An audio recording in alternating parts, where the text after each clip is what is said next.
두아디라 교회의 사자에게 편지하라. 그 눈이 불꽃 같고 그 발이 빛난 주석과 같은 하나님의 아들이 이르시되, 내가 네 사업과 사랑과 믿음과 섬김과 인내를 아노니 네 나중 행위가 처음 것보다 많도다. 그러나 네게 책망할 일이 있노라. 자칭 선지자라 하는 여자 이세벨을 네가 용납함이니 그가 내 종들을 가르쳐 꾀어 행음하게 하고 우상의 제물을 먹게 하는도다. 또 내가 그에게 회개할 기회를 주었으되 자기의 음행을 회개하고자 하지 아니하는도다. 볼지어다 내가 그를 침상에 던질 터이요 또 그와 더불어 간음하는 자들도 만일 그의 행위를 회개하지 아니하면 큰 환난 가운데에 던지고, 또 내가 사망으로 그의 자녀를 죽이리니 모든 교회가 나는 사람의 뜻과 마음을 살피는 자인 줄 알지라.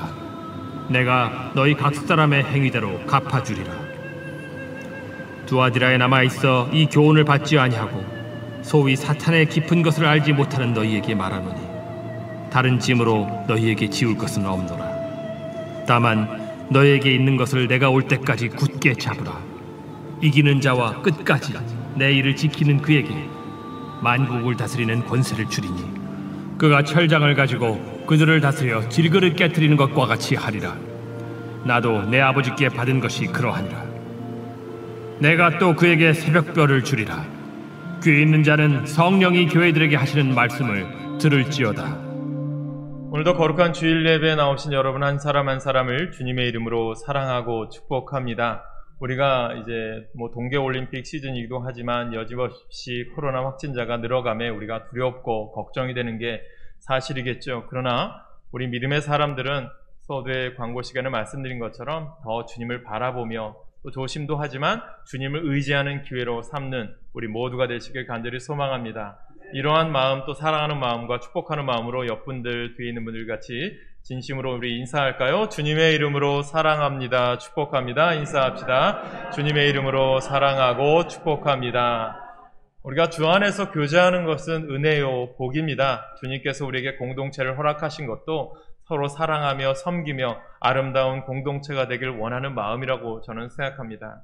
우리가 계속해서 이제 요한계시록의 소아시아 7교회를 통해서 은혜를 나누고 있습니다.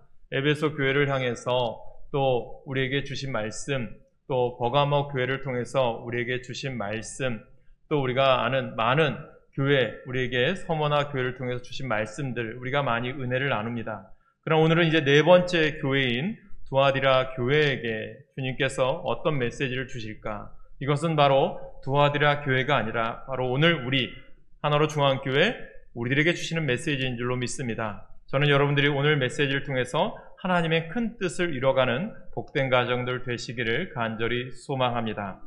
오늘 계시록에 나오는 이 네 번째 교회인 두아디라 교회에 대해서 보면 이 교회는 어떠한 교회냐? 우리가 지난주에 보았던 버가모 교회가요, 큰 대도시입니다. 지금도 이제 터키의 큰 도시를 이루고 있는데 그 지역이 거의 아시아의 중심지였기 때문에 이 지역을 지키기 위해서 군사적인 도시로, 위성 도시로 둔 지역이 어디냐 보면 바로 두아디라 지역입니다. 그러다 보니까 군인들이 많이 거주하게 되고 또 상업이 발달하게 됩니다. 또 그래서 많은 이제 풍부한 물질과 많은 이제 상업들이 발달하다 보니까 여러 가지 이제 많은 일들이 생기게 되었던 거죠. 그래서 돈과 물질의 여유가 생기면서 이 사람들이 어떻게 되느냐? 이 물질적인 욕망과 더불어 육체적인 쾌락을 탐하기 시작했습니다. 동시에 수많은 영적 우상 숭배가 성행했던 지역입니다. 더욱이 이런 현상들이 이 신앙 공동체인 교회 안에까지도 이제 영향을 미치게 되었다라는 것입니다. 그래서 두아디라를 생각해 보면서 말씀을 준비하다 보니까 이 두아디라 지역에 생각나는 여인이 있습니다. 누구냐 하면 두 여인인데 바로 우리에게 영적으로 어떻게 보면 플러스 시켜주는 한 여인은 바로 루디아라고 하는 여인입니다. 이도 루디아도 두아디라 출신이었고요. 또 한 명은 영적인 이 마이너스를 주는 한 여인이죠. 오늘 이름도 나오지만 이세벨이라고 하는 여인입니다. 먼저 루디아에 대해서 우리가 보면 이 사도행전 16장에 바울이 이 빌립보 지역을 방문해서 복음을 증거할 때였습니다. 그때 자색 옷감 장사였던 루디아를 만나게 되죠. 자색 옷이라고 하는 것은요, 그 당시에 염색업이 그렇게 발달하지 못했기 때문에 자색 옷을 입는 사람들은 거의 뭐 명품 옷을 입는다, 좋은 옷을 입는다라고 생각하시면 돼요. 그러다 보니까 고급 옷을 만든 여인이었죠. 한편 바울은 이 만난 루디아에게 예수 그리스도에 대한 복음을 전하게 되고, 루디아는 마음의 문을 열고 예수 그리스도를 나의 구주로 영접하게 됩니다. 그리고 나서 바울을 집으로 초대해서 말씀을 듣고 자기의 집을 믿음의 처소로 이제 내어놓게 되죠. 이것이 바로 빌립보 교회의 시작이 됩니다. 아름다운 시작인 거죠. 그래서 이처럼 루디아는요, 영적으로 어떻게 보면 두아디라 지역 출신이면서 복음을 듣고 또 바울이 될 수 있었던 사역자의 사명을 감당하는 데 뒤에서 물심양면으로 수고했던 한 여인입니다. 저는 오늘도 우리 교회를 보면서 우리 교회도 많은 이러한 신실한 성도님들이 계신 게 저에게는 큰 축복이라고 생각합니다. 그래서 우리 교회와 또 우리 민족 가운데 이 루디아 같은 여인이 전 많이 나왔으면 좋겠어요. 교회가 어려울 때마다 이름 없이 빚도 없이 정말 여러분들이 아름답게 헌신도 하고 또 예물 드리는 분들이 계셔서 너무 감사하고, 그것을 통해서 분명히 하나님의 놀라운 일들이 일어나지 않을까 저는 기대하고 있습니다. 그리고 또한 이세벨의 유혹을 이기는 성도님, 그런 교회가 되기를 소망해 봐요. 여러분, 당시 두아디라 교회 문제는요, 이세벨을 제지하려고 하지 않았고요, 그로 인해서 거룩함이 훼손된 교회에 심각한 문제를 가져왔다라는 것입니다. 오늘 우리에게 아주 중요한 교훈은 뭐냐면 우리 한국교회를 바라보게 되었어요. 여러분, 가만히 한번 생각해 보십시오. 지금 한국교회에 우리들이 생각할 때 사랑이 없어서요? 봉사와 섬김이 없어서? 믿음이 없어서? 말씀이 부족해서가 아니라 언제부터인가 우리가 거룩성이라는 것을 상실해 가기 시작합니다. 그 모든 것의 의미를 잃기 시작했다고 하는 거죠. 거룩함이 훼손된 어떤 수고 활동도 하나님이 원하시는 것이 아니라는 것입니다. 저는 오늘 여러분들이 이것을 깨닫게 되길 바랍니다. 제가 중고등학교 때 한참 유행이었던 이 무협지라든가 또한 여러 가지 책들이 있었는데, 또 영화에서도 보면 이 홍콩 영화, 그리고 성룡이라든가 이런 영화를 보면 스토리가 있어요. 어떤 스토리냐 하면 이제 우리가 잘 아는 스토리죠. 이제 자신의 가족 중에 부모님이나 누가 원수에 의해서 죽임을 당하게 됩니다. 그러다 보면 아이가 이 원수를 갚기 위해서 어떻게 합니까? 제야의 고수를 찾아갑니다. 제야의 고수를 찾아가는데 이 고수를 만나면 만나자마자 싸움의 기술, 아니면 여러 가지 좋은 기술들을 가르쳐 주는 게 아니라 허드렛 일을 시켜요.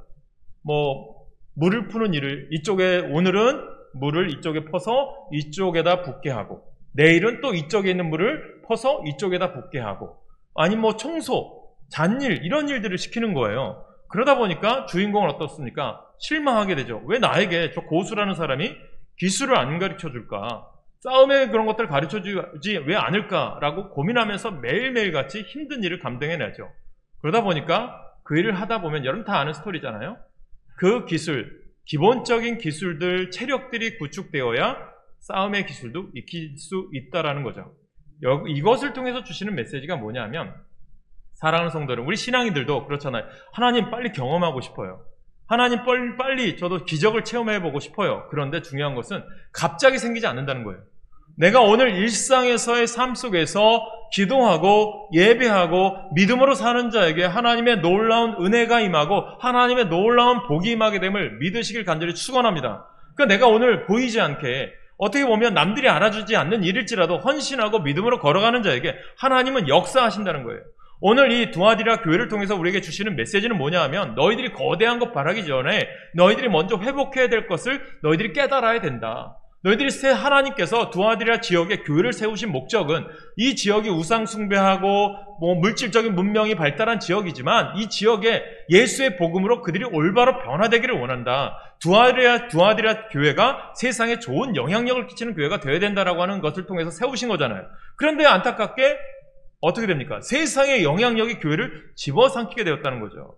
그래서 오늘 루디아 같은 여인을 보았다면 두 번째로 볼 여인은 뭐냐면, 오늘 본문에 등장하는 이세벨 같은 여인이에요. 여러분, 이세벨은 구약 성경에도 등장합니다. 구약에 등장하는 이세벨은 북이스라엘 7대 왕 아합의 왕비였죠. 그녀는 유대인이 아니며 시돈 왕의 딸로 자기 민족 신들인 바알과 아세라 신상을 유대 땅에 들여왔습니다. 또한 여호와의 선지자들 핍박했으며 바알과 아세라, 이 우상 숭배, 음란의 신들을 키우는 데 육성했어요. 마지막에는 선지자 중에 선지자였던 엘리야를 죽이려고 작정한 여인이기도 했습니다. 그러니까 거짓 우상에 대한 집념이 집요했던 인물이죠. 근데 두아디라 교회에도 이와 똑같은 이름의 똑같은 거짓 선지자인 이세벨이 있었다는 거죠. 그녀는 믿음의 공동체를 파괴했어요. 어떻게 했느냐면 이 사람이 주장한 게 그래요. 예수를 믿기만 하면 예수님의 십자가의 공로로 어제와 오늘 내일의 모든 죄가 용서받았으니까 예수님 믿으면 너 이제 무슨 짓을 해도 돼 라는 주장을 펼쳤어요. 내 육체가 욕망하면 쾌락을 즐겨 라고 전했어요.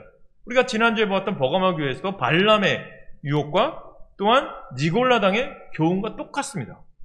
더 이상 죄책감 갖지 말고 못된 짓과 부정한 짓을 해도 이미 용서받았으니까 내 육체의 욕망대로 마음껏 행하라 라고 하며 육체적인 간음을 행하는 것을 허용했고 거짓 우상을 섬겨도 이미 용서받았으므로 괜찮다고 하며 잘못된 거짓 교서를 퍼뜨렸어요. 그런데 안타깝게 이 두아디라 교회가 이것을 용납했다는 거죠. 사랑하는 성도 여러분, 교회는요 이 모든 악한 것들은 물리쳐야 될 줄로 믿습니다. 그런데 보면 이제 오늘 본문으로 들어가면 이 요한계시록을 통해서 이 두아디라 교회를 통해서 주시는 메시지 중에 보면 먼저 이 예수님께서 이 사도 요한을 통해서 칭찬을 하세요. 어떤 칭찬을 하시냐? 19절에 보면 내가 내 사업과 사랑과 믿음과 섬김과 인내를 아노니 내 나중 행위가 처음 것보다 많도다 라고 말씀합니다. 두아디라 교회를 칭찬하셨는데 칭찬의 내용을 살펴보면 당시에 두아디라 교회가 어떤 공동체인지 우리가 알 수 있어요. 첫째로는 두아디라 교회가 사업도 했대요. 여러분 우리가 생각하는 사업은 큰 회사를 차렸다는 게 아니라 어떤 사업일까요? 교회가 하는 사업이 무엇입니까? 전도, 선교도 하고 봉사도 하고 교육하는 등 많은 일을 감당했다라는 거예요. 둘째는 사랑도 있었어요. 공동체 안의 성도들뿐만 아니라 어쩌면 믿지 않는 불신자들에 대해서도 관용하고 사랑하는 교회였다는 거죠. 세 번째는 믿음도 있었대요. 두아디라 지역이 우상 숭배와 미신이 성행했던 곳이었음을 감안한다면 결코 교회를 둘러싼 상황이 녹록지는 않았을 거예요. 그럼에도 그들은 믿음을 잘 지켰다는 거죠. 아울러 섬김과 인내도 있는 교회였죠. 그런데 진짜 칭찬은 무엇일까요? 처음보다 나중이 더 많아졌다는 거죠. 처음 사랑을 버렸던 에베소 교회나 믿음을 지켰어도 유혹을 이기지 못하고 세상과 타협한 버가모 교회와는 다른 칭찬입니다. 두아디라 교회는 끝이 더 좋은 교회였다라고 하는 거죠. 저는 여러분들이 처음보다 나중이 더 복된 믿음의 삶을 사시길 간절히 소망합니다. 그런데 문제는 또 있었다는 거죠. 그러니까 칭찬 이후에 등장하는 주님의 질책이 있어요. 그럼 자신의 사역에 열심을 다하느라 정작 보아야 할 것을 보지 못했다라는 거죠. 이것이 우리들이 깨달아야 된다는 거죠. 그런 면에서 두아디라 교회는요, 정말 오늘날 우리들에게 이 신앙의 문제, 내 믿음의 문제를 좀 명확하게 보여주는 좋은 예라고 할 수 있다고 생각해요. 우리에게요, 사업, 사랑, 믿음, 섬김과 인내가 없어서가 아니라 중요한 것은요, 우리의 방식대로 하나님을 섬기는 것이 문제임을 깨닫게 하신다는 거죠. 여러분, 예수를 믿어도 내 방식대로 믿는 예수가 되지 마셔야 돼요. 주님이 원하는 믿음을 갖기를 간절히 소망합니다. 내가 보니까 너의 사랑이 참 풍성하구나. 이웃을 위해 봉사도 많이 하고 인내도 크구나. 그런데 분별력을 잃어버렸구나. 거짓된 선지자를 분별하고 그들을 쫓아내는 능력을 잃었구나. 이런 엄중한 책망을 듣게 돼요. 즉 주님은 이렇게 말씀하시죠. 사랑 없는 정의만 살아있는 것, 그것이 문제다. 그런데 정의 없이 사랑만 풍성한 것, 그것도 잘못이다 라는 말씀이죠. 그래서 이 두아디라 교회를 칭찬했던 것을 이제 20절로 보면서 어떻게 됩니까? 단어가 바뀌죠. 그러나 라고 시작합니다. 20절에 보니까 그러나 내가 책망할 일이 있노라. 자칭 선지자라 하는 여자 이세벨을 내가 용납함이니 그가 내 종들을 가르쳐 꾀어 행음하게 하고 우상의 재물을 먹게 하는도다. 이 말은 뭡니까? 내 마음대로 해도 좋다. 예수 한번 믿으면 다 용서됐으니까 내 육체의 탐욕대로 욕망대로 내 끌리는 대로 본능대로 다 해도 된다 라는 방식은요, 잘못된 교리라는 거예요. 오늘 두아디라 교회를 통해서 하나님이 기뻐하시는 교회를 세워가기 위해서는요, 우리가 오늘 깨달으셔야 될 것이 있어요. 여러분, 예수님께서 두아디라 교회뿐만 아니라 오늘날 우리들에게 주시는 메시지는 뭐냐면, 오늘 두아디라 교회 예수님 어떻게 표현하죠? 버가모 교회는 이제 날선 검 같은 눈으로 보시는 분이지만 오늘은 불꽃 같은 눈으로 보신대요. 이것은 두아디라 교회를 보시는 예수님이 아니라 오늘 우리들도 주님은 불꽃 같은 눈으로 보신대요. 그래서 두아디라 교회가 무엇이냐면 교회가 도덕적으로 타락한 두아디라 지역에 영향을 받았기 때문이라는 거죠. 저는 여러분들이 세상에 영향을 받는 것이 아니라 세상을 변화시키는 영향력을 주는 사람 되시길 간절히 소망합니다. 그래서 우리가 두아디라 교회를 통해서 한 4가지 정도를 깨닫기 원하는데, 첫째는요, 두아디라 교회 이렇게 왜 하나님께서 이렇게 말씀하시냐면 그들에게 회개할 기회를 주시기 원한 거예요. 이것이 우리에게 좋은 믿음이라고 생각해요. 오늘 여러분들이 오늘 예배를 드리고 하나님 전에 나온 것은 내가 오늘 하나님 뜻대로 살아갈 수 있는 기회를 주신 하나님이심을 믿고 감사함으로 예배하고 주님의 뜻을 위해 나아가시길 간절히 소망합니다. 그래서 그런데 이런 위기 가운데 예수님은 다시 한번 기회를 허락하셔요. 뭐죠? 바꿔라. 모든 영적 위기, 신앙적 위기를 벗어날 수 있는 기회는 하나뿐입니다. 그것은 무엇입니까? 회개입니다. 21절 말씀 우리 같이 읽을까요? 오늘 본문 21절입니다. 시작. 또 내가 그에게 회개할 기회를 주었으되 자기의 음행을 회개하고자 하지 아니하는도다 라고 말씀합니다. 아멘. 두아디라 교회에요, 회개할 기회가 주어졌어요. 그들의 잘못이 무엇인지를 주님이 가르쳐 주셨습니다. 무엇이 잘못인지 알면서도 회개하지 않았다라고 하는 거예요. 이것이 가장 위험한 일이에요. 회개할 줄 알면서도 회개하지 않는 것 말입니다. 회개할 제목을 알고 있으면서도 의도적으로 회개를 거절하는 것, 이에 대한 주님의 경고는 명확하다는 거죠. 여러분들 깨달으셔야 돼요. 여러분, 교회란 어떤 공동체입니까? 단순히 행복을 추구하는 공동체가 아니에요. 교회란 거룩을 열망하는 공동체예요. 교회는 어떻게 자기 갱신, 자기 변형, 자기 회개를 통해서 진정으로 하나님이 기뻐하시는 거룩한 자리로 들어가는 공동체예요. 그래서 예수님께서도 22절, 23절의 말씀을 보면 이렇게 말씀하죠. 회개하지 않으면 심판하겠다. 내가 너희들을 내버리겠다. 너희들의 자녀를 죽음으로 내몰겠다. 라고 엄중하게 말씀하시며 모든 교회가 나는 사람의 뜻과 마음을 살피는 자인 줄 알지라. 내가 너희 각 사람의 행위대로 갚아주리라 라고 덧붙이시잖아요. 즉 회개하지 않는다면 행위대로 갚아줄 것이라고 하는 경고의 메시지예요. 그러니까 오늘 말씀의 초점은 징계에 대한 내용이기보다는 뭘까요? 회개의 기회가 열려져 있다는 것에 감사하셔야 됩니다. 그래서 오늘 우리들이 살아가면서 저는 그런 생각을 해요. 우리가 하나님이 나에게 주어진 시간이 많고 물질이 많은 것은 어떻게 해야 될까요? 주신 분이 있으니까 감사함으로 살아가는 거고요. 내게 좀 어려워, 힘들어 그러면 그 힘든 것 때문에 좌절하고 낙심하는 것이 아니라 주실 은혜를 사모하며 최선을 다해 살아가는 거죠. 그게 우리 믿는 자의 삶이라는 거죠. 그래서 오늘 이로써 나타난 예수님의 참 메시지는 무엇이냐면 죄악에 갇힌 인간 실존, 그로 인해 형벌에 놓은 인간 실존을 예수님은 매우 안타까워하시면서 그렇기 때문에 회개해라. 그렇게 얘기한 거죠. 그러면서 예수님의 나라가, 하나님의 나라가 가까이 왔으니 회개하라 라고 말씀하는 겁니다. 그러면 여러분, 회개는 누구에게 필요한 것일까요? 예수님을 믿지 않는 자에게 필요한 것일까요? 그것도 맞아요. 믿음의 사람들에게도 회개가 필요할까요? 맞습니다. 회개는요, 언제나 변화와 개혁의 시작인 거예요. 그래서 우리들이 생각하잖아요. 저 믿지 않는 사람들이 잘못되었어. 그게 아니라 오늘 주님은 믿는 사람들이 바로 믿어서 세상에 예수를 알지 못하는 사람들이 우리를 통해서 주님을 받아들일 수 있는 변화의 기회를 주라는 거예요. 그래서 세상에 우리를 향한 기대감이 있다고 말씀드렸어요. 우리 하나님께서 우리를 세우신 목적이 있다고 말씀드렸어요. 그 목적에 부합하게 살아가다 보면 세상 사람들이 저게 참된 삶이구나. 저것이 믿는 자의 삶이구나. 저분이 정말 예수 참되게 믿어서 좋은 영향력을 끼치는구나. 그것을 깨달아서 세상이 우리를 바라보고 정말 우리를 깨닫게 하는 역할을 감당해야 되는 것이 누구예요? 우리라는 거예요. 우리들이 그렇게 해야 되는 거죠. 그래서 우리가 예수님께서 말씀하시죠. 빛과 소금의 역할을 감당해라. 그러나 그 빛으로 소금을 써 감당하지 않는다면 너희는 세상에 밟히는 것과 버려질 수밖에 없다는 것을 우리에게 교훈해 주셨잖아요. 요즘 텔레비전 프로에 보면 꼬리에 꼬리를 무는 그날 이야기가 있어요. 그날 이야기를 들으면 참 한심하고 막 화가 날 때가 있어요. 너무 화가 날 때가 많아요. 야, 정말 저런 일이 있었구나. 어떻게 저렇게 되었을까? 그런 일이 있죠. 좀 더 안타까운 게 뭔지 아세요? 그런 이후에 변화가 없어지는 게 안타까워요. 몇 주 전인가 시랜드 화재 사건이 나왔어요. 이 사건은 제가 너무 잘 알아요. 왜냐하면 저희 고향에서 일어난 일이기 때문에 그 지역을 가봤고 화재가 있기 전에도 제가 이제 전도사 때였거든요. 학생들, 어린이들 데리고 그곳에 수영장 데리고 간 적도 있고. 그런데 며칠 만에 이제 갔다 온 지 며칠 만에 화재가 발생했어요.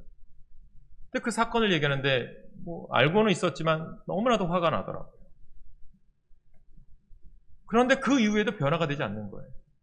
그래서 저희 고등학교 선배 중에 하나가 국가대표 필드하키 선수였어요. 여자분이죠. 거기서도 나오더라고요. 86 아시안게임 금메달, 88 올림픽 은메달을 땄죠. 그래서 훈장도 받았어요. 억울함을 나라에 알려도 들어주지 않는 거예요. 그러니까 훈장을 반납하니까 나중에는 들어주기만 하고 변화된 건 없더라고요. 이런 말을 드리는 이유는 뭐냐면 그런 생각하면서 보면서 너무 화가 나지만 단적인 목사로서 이런 생각, 교회가 우리 믿는 사람들이 변화되어야 되겠다. 세상이 저렇게 악해져 가고 세상이 정말 억울한 사람들이 많은데 교회가 그들을 위해서 기도해야 되고 그들에게 빛으로서 소금의 역할을 감당해야 될 텐데 그걸 감당하지 못하니까 너무 안타까울 때가 많아요. 그래서 우리들이 이 시대에 정말 하나님께서 우리 교회를 세우신 이유가 뭘까? 하나님께서 이 땅에 하나님의 교회들을 세우신 목적이 뭘까? 세상을 변화시키고 세상의 아름다운 일들을 감당하기 위해 세우신 줄 믿고 우리가 그 일을 감당하는 우리 하나로 중앙교회가 되길 간절히 소망합니다. 그래서 우리가 잘 되셔야 돼요. 여러분들 복도 받으셔서 그 복을 가지고 아름다운 일 감당하고 좋은 일도 많이 하셔야 된다는 거예요. 그래야 세상에 믿지 않는 영혼들이 우리를 보고 바로 설 수 있고 저 교회 때문에 우리가 나쁜 짓 하면 안 돼. 저 믿음의 사람 때문에 우리가 나쁜 짓 하면 안 된다고 하는 교훈을 얻게 되기를 간절히 축원합니다. 그래서 여러분 오늘 말씀이 징계의 내용이 있는 것이 아니라 회개의 기회가 있음을 날마다 깨닫게 되길 간절히 소망합니다. 그러면서 주님께서 얘기하죠. 세례요한도 말씀하시죠. 회개하라 천국이 가까웠느니라. 예수님이 왜 세례요한을 칭찬했습니까? 물론 그에게는 칭찬받을 많은 이유가 있었겠죠. 무엇보다 예수님보다 앞서서 회개를 하나님의 심판이 얼마나 엄중한 것을 선포했기 때문이겠죠. 예수님 왜 당대의 종교 지도자들인 바리새인들과 서기관들에게 분노했습니까? 그들은 말씀을 들으면서도 전혀 회개할 생각을 하지 않았기 때문입니다. 반면 예수님이 왜 민중을 불쌍히 여기셨습니까? 그들은 예수님이 말씀하실 때 귀 기울여 드렸어요. 그래서 세리가 회개하며 자복하며 기도할 때 예수님은 그 기도를 들어주셨고 그러나 바리새인들의 기도를 받지 않으셨죠. 저는 여러분들이 회개하는 마음으로 예수님을 향해 방향을 돌리시기를 간절히 소망합니다. 그리고 두 번째 주시는 메시지는 뭐냐면 우리가 깨달으셔야 돼요. 후회하는 것과요 회개는 다릅니다. 회개란 무엇입니까? 나 중심에서 예수님 중심으로 방향을 바꾸는 거예요. 내가 기뻐하는 삶에서 하나님이 기뻐하는 삶이 무엇인가를 고민하며 삶의 방향을 전환하는 것이 바로 회개입니다. 우리는 회개가 필요하다는 사실을 날마다 새롭게 깨달으며 살아가고 있어요. 내 안의 이기성, 탐욕, 죄악을 누구보다 나 자신이 다 알고 있습니다. 그럼에도 왜 그토록 회개하기 힘든 것일까요? 왜 회개하길 망설이며 주저하고 있는 것일까요? 왜 이렇게 회개하는 게 어려운 것입니까? 자신을 죄인으로 규정하는 것을 좋아할 사람이 없기 때문입니다. 회개하는 건 내가 문제가 많은 사람임을 인정하고 확인하는 것이기 때문이에요. 나 자신에게 감추어진 약점을 노출시켜야 하기 때문입니다. 그래서 회개란 위험 부담이 큽니다. 자기 삶이 괜찮은 줄 알았는데 구겨진 인생이라고 말하는 게 쉽지 않습니다. 그것이 다른 사람이 아닌 하나님 앞이라 해도 회개하기 어려운 일인 거죠. 지금까지 내가 쌓아 놓았던 모든 것들을 포기해야 될까봐 두렵기 때문이죠. 그동안 즐겼던 쾌락도 다 버려야 하는 건 아닌지 염려가 됩니다. 우리는 이 물음을 회개하려는 순간마다 끊임없이 자신에게 묻고 있는 거예요. 그래서 깨달으셔야 돼요.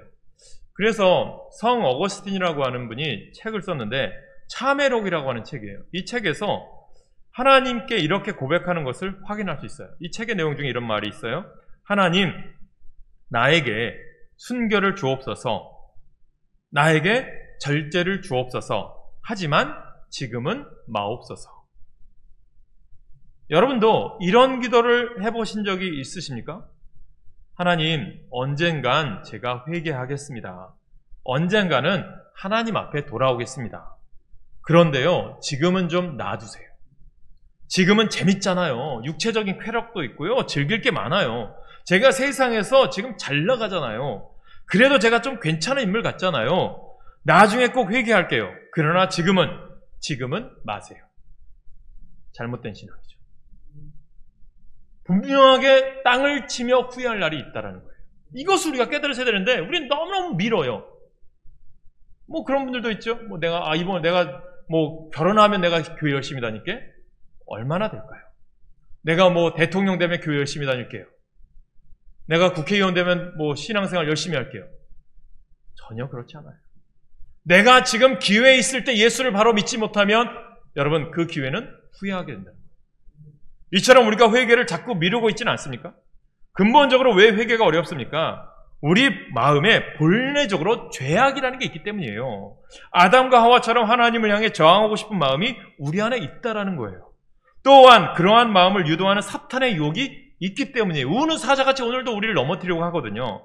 더욱이 내가 잘못을 저질러도 변명할 수 있다는 생각이 우리 안에 있기 때문이에요. 자기 합리화를 시켜요. 그래서 회개할 기회가 주어졌음에도 그 기회를 유보하거나 거절한다는 거죠. 또 왜 우리가 회개하기 어렵습니까? 때로는 우리 마음이 너무나도 약하기 때문이에요. 잘못이 무엇인지 알면서도 회개하지 않고 질질 끌려갈 때가 많습니다. 아니오라고 말해야 할 때도 거절하지 않아요. 소위 착한 컴플렉스를 가진 사람들이 그런 경우가 많아요. 착하니까 그렇겠지. 마음 내키지 않는 일을 하면서도 탈출할 용기가 없어 주저하기만 합니다. 진지하게 회개하지 않기 때문에 똑같은 잘못을 끊임없이 반복해서 저지르고 맙니다. 혼자서 탄식하고 가슴 아파하지만 삶의 방향을 돌이키진 않아요. 이는 회개가 아니라 후회일 가능성이 높아요. 여러분, 후회와 회개의 차이는 무엇인 줄 아세요? 후회는 자기 앞에서 하는 것이고 회개는 하나님 앞에서 하는 거예요. 후회는 자기가 손해보는 것에 대한 안타까움이고요. 회개는 내 속에서 나를 끊임없이 충동질하는 죄악을 하나님 앞에서 고스란히 고통스럽게 토로하는 거예요. 후회는 자기 연민에 불과하지만 회개는 하나님 앞에서의 자기 갱신이라고 할 수 있습니다. 후회를 통해서는 본질적인 변화가 일어나지 않지만 회개하면 성령님을 통해 진정한 개혁과 변화 역사가 시작되어집니다. 저는 여러분들이 후회하지 않고 회개하는 사람 되시길 간절히 축원합니다. 셋째, 그렇다면 회개는 누구하고 시작해요? 주님과 동행하는 거예요. 우리가 회개할 때 하나님께서 우리에게 새로운 삶을 열어주세요. 그렇다면 어떻게 회개할 수 있을까요? 하루 일과를 보낸 후에 저녁에 주님 앞에 나아갈 수도 있어요. 하루 동안 내가 품은 모든 못된 생각들, 미워하는 마음들, 분노, 시기, 질투 등을 하나님께 쏟아내며 회개하는 거예요. 때로는 하루하루 쌓아놓았던 것을 주일날 예배를 통해서 쏟아놓을 수도 있어요. 그 또한 좋은 방법이죠. 회개란 깨닫는 순간에 바로 하셔야 돼요. 내가 지금 잘못했다면 바로 그때 회개하면 됩니다. 내가 연약해졌을 때 구렁텅이에 빠진 것 같은 마음이 들 때 예수님께 도움을 요청하시면 돼요. 하나님, 저 좀 도와주세요. 제가 위기 속에 들어와 있잖아요. 어떻게 해야 될까요? 저를 도와주세요. 고쳐주세요. 다시 시작할 수 있도록 도와주세요. 그러면 주님 분명히 여러분과 함께하고 동행하실 것입니다. 미루지 말고 지금 회개하는 것, 그것이 진정한 회개의 시작인 거죠. 미루지 말고 지금 회개하는 것, 깨닫는 그 순간 하나님, 이 길로 가는 것이 내 욕심이면 멈춰서게 해주세요. 하나님이 원하시는 길이 보이면 제가 그 길로 순종하겠습니다. 라고 회개하는 것이 필요해요. 그리고 또 중요한 것이 있어요. 또 회개할 때 중요한 건요, 회개를 슬립 모드로 해서는 안 된다는 거예요. 여러분 컴퓨터 사용할 때 보면 오랫동안 사용하지 않으면 절전 모드로 들어가요. 그럼 이게 슬립 모드예요. 그러면 1시간 후에 언제든 마우스나 컴퓨터를 움직이면 원하는 시간에 재사용할 수 있어요. 우리의 회개가 이럴 때가 많이 있다는 거예요. 잠시 멈출 뿐입니다. 그냥 슬립 모드로 잠깐 두었다가 다시 켜면 이전 그대로의 모습이 나타납니다. 그러나 회개는 뭘까요? 리셋하셔야 돼요. 완전히 전원을 아웃시켜야 합니다. 그런 뒤 주님과 함께 다시 시작하셔야 돼요. 때로 잘 안 되면 하루에 한 끼를 금식해 보시는 것도 좋아요. 제가 진정으로 주님의 말씀으로 리셋하기를 원합니다. 라고 요청해야 됩니다.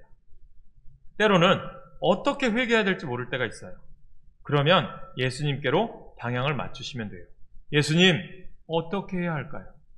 하늘의 지혜와 용기를 저에게 주옵소서. 주님이 원하시면 제가 시작하겠습니다. 주님이 싫어하시면 멈추겠습니다. 주님과 동행하게 해주십시오.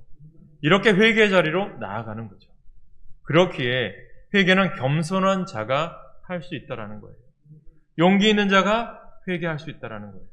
어제에 머물러 있는 사람이 회개하는 게 아니라 오늘과 내일을 향해 새롭게 도전하고 성숙하려는 사람이 회개할 수 있어요. 또한 회개는 믿음의 사람들의 신앙의 시작이자 마지막이라고 할 수 있어요.